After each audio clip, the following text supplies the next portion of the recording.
Whether you are new to health and wellness or a seasoned pro, this show is for you. Hi, I'm Crystal Arthur, your functional wholeness coach and owner and founder of Functional Faith, and this is the Functional Faith Show. I started Functional Faith because I once was lost, but now I've found a faith that works. With empathy, simplicity, and functional frameworks, my mission is to guide millennial leaders from the fruit to the root of dysfunction, disorders, diagnoses, disruptions, and doubt to discovering the freedom and fulfillment found in a holistic and healing spirituality. What's holding you back? Are you ready to experience the divine all the time? Then you're in the right place. The topic for today is listening to our bodies.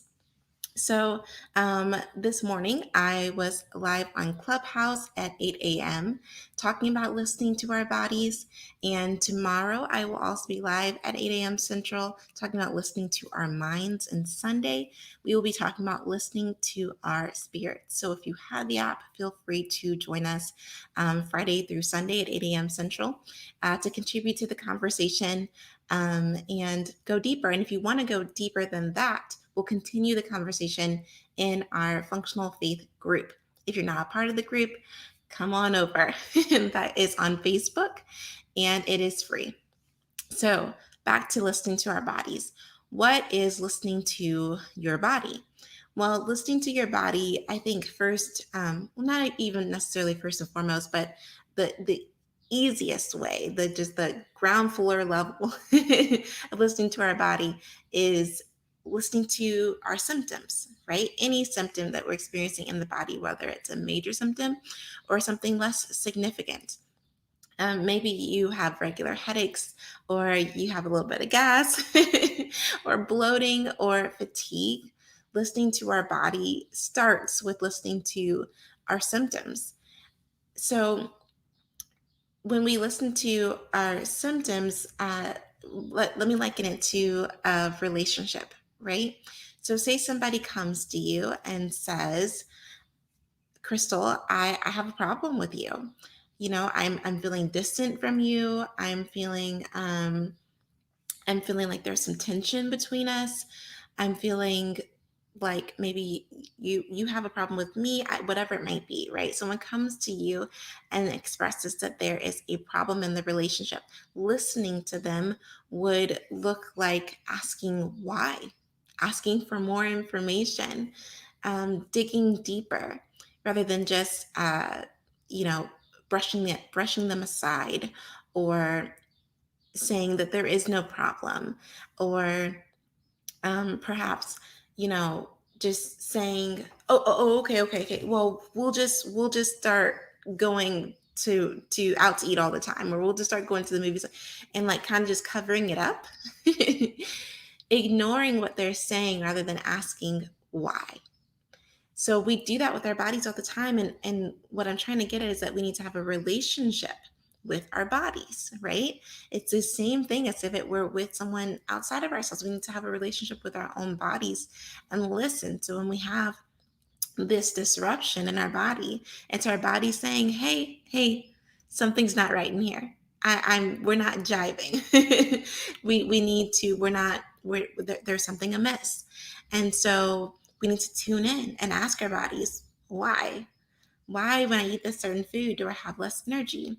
Why, when I stay up late, am I cranky the next day? Why? Right? Um, and so that's so listening to our bodies is listening to our symptoms, but listening to our bodies is also listening to our intuition. Sometimes there's something off, but we can't pinpoint it. There's not that we have a specific symptom, and we might even go to the doctor because we know something's off, and they run blood work, they run these tests, and everything is within clinical ranges, right? Everything is normal, but we just know that something isn't right. Listen to that. Listen to your intuition. It goes right back into having a relationship with your body. If you just know yourself, you know what it feels like to be you, then you know when something's off. And even if it hasn't broken yet, doesn't mean that there's nothing that can be fixed or remedied, right? So listening to our bodies, what is it? It is listening to our symptoms, big or small, anything that we're experiencing within our bodies, as well as listening to our intuition. If there is no symptom, just kind of knowing, man, this just isn't me. This just doesn't feel good. So, why should we listen to our bodies? Well, we should listen to our bodies because just like in a relationship, if someone comes to you and says, "Hey, something is off. I'm not feeling connected with you. I'm feeling tension. I'm feeling disruption in our relationship," and you were to give them the cold shoulder or try to just cover up what they're feeling with activity, uh, then that could cause more disruption in the relationship. That could cause more brokenness in the relationship. That could cause, they could feel there could be a lack of flow in the relationship. Well, in our bodies, it works the same way. Our bodies can get out of alignment, like our relationships can get out of alignment. There can be a lack of flow in our bodies, right? Whether that's for women, the menstrual flow, or for anybody, a flow within our elimination process, right? Things can get backed up and clogged up when we're not releasing and accepting and releasing. And these things can lead to further disruption, further disorder, further dysfunction. We have dysfunction in our relationship. We can have dysfunction in our bodies, all the way to the point where we can have a lack of ease in the relationship and we can have dis-ease in our bodies from not listening to our bodies, listening to our intuition, our inner listening is what intuition is, right?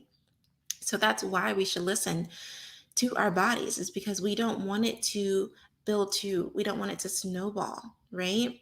When we're not listening to all the rumbling and roaring that's inside, and it's like putting a lid on a boiling pot, right? Rather than turning down the fire and turning down the inflammation and tuning in. So we don't want to lead to dis-ease or more brokenness, more disruption in our bodies. Also, why we should listen is integrity.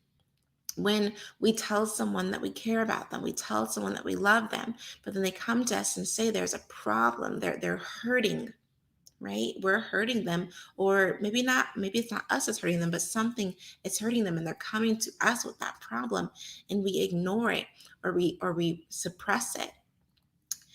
Well, there's lack of integrity there because what we're saying isn't the same as what we're doing. Well, we can experience a lack of integrity within our own bodies. If we say we love ourselves, right? If we say that we're caring for ourselves, or we say we want our bodies to be able to run and play with our kids or our grandkids, we want our bodies to be able to bear life and carry life. We want our bodies to be able to do all these different things. Well, there's a lack of integrity when what we're putting in what we don't want to get out. We're putting in foods that are dead, but we are wanting our bodies to give us life or to produce life.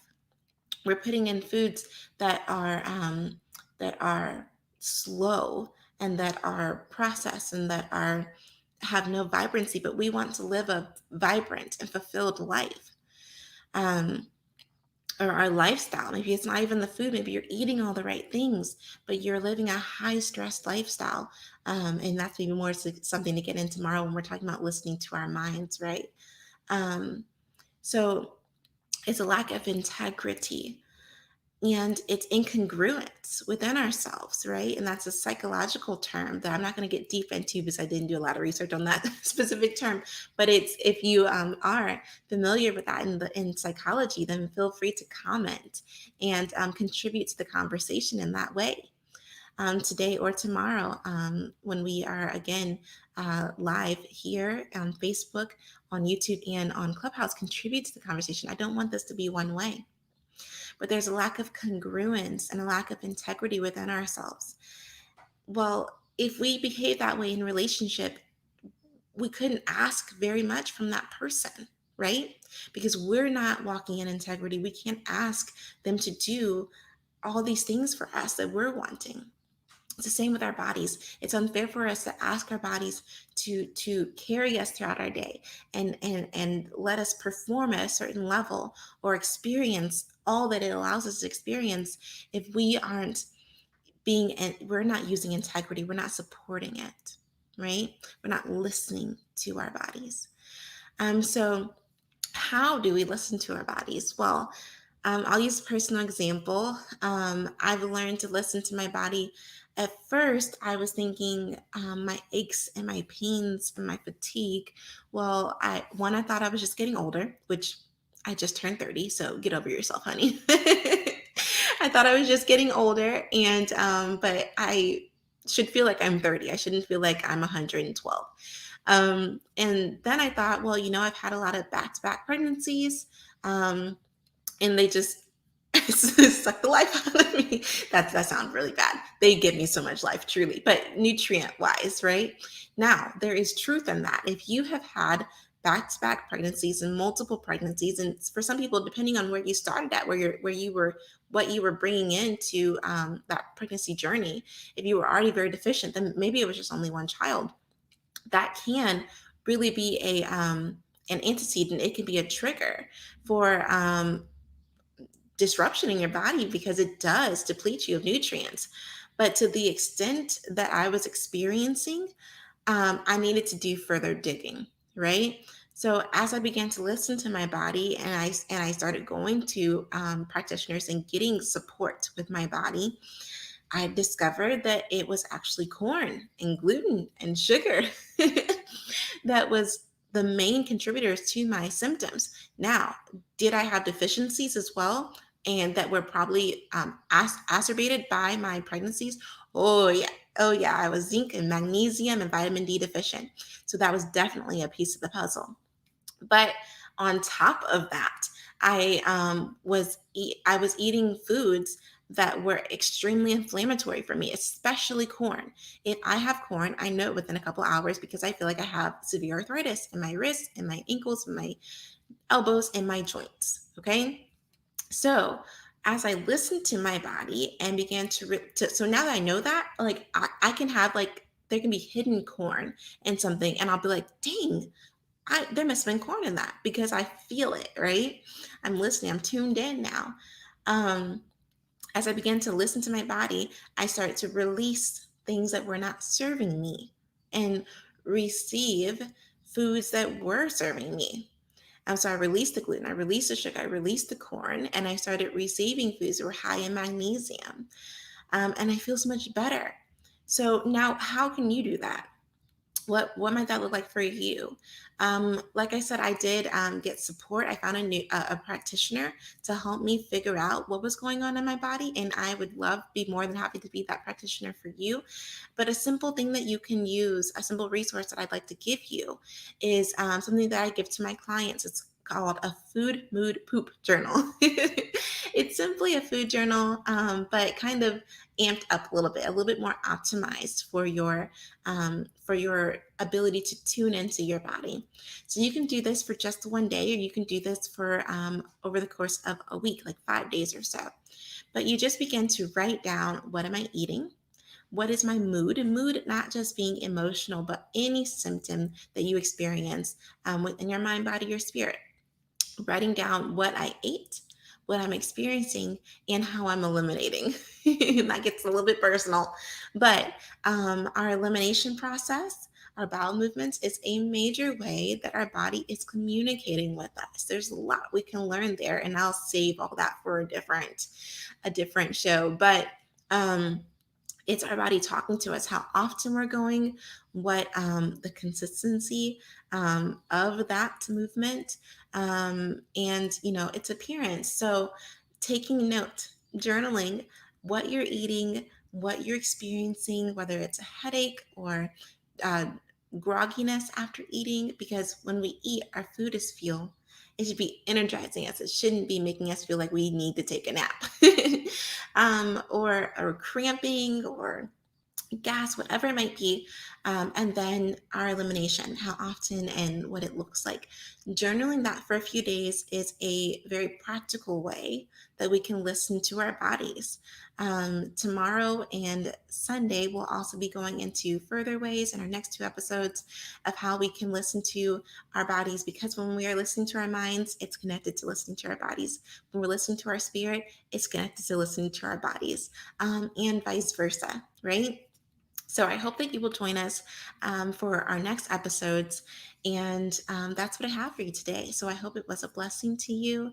If you have any questions, feel free to ask them. Join us in the Functional Faith group where we will be diving deeper into this topic. All right, that is today's show. So go in peace and presence.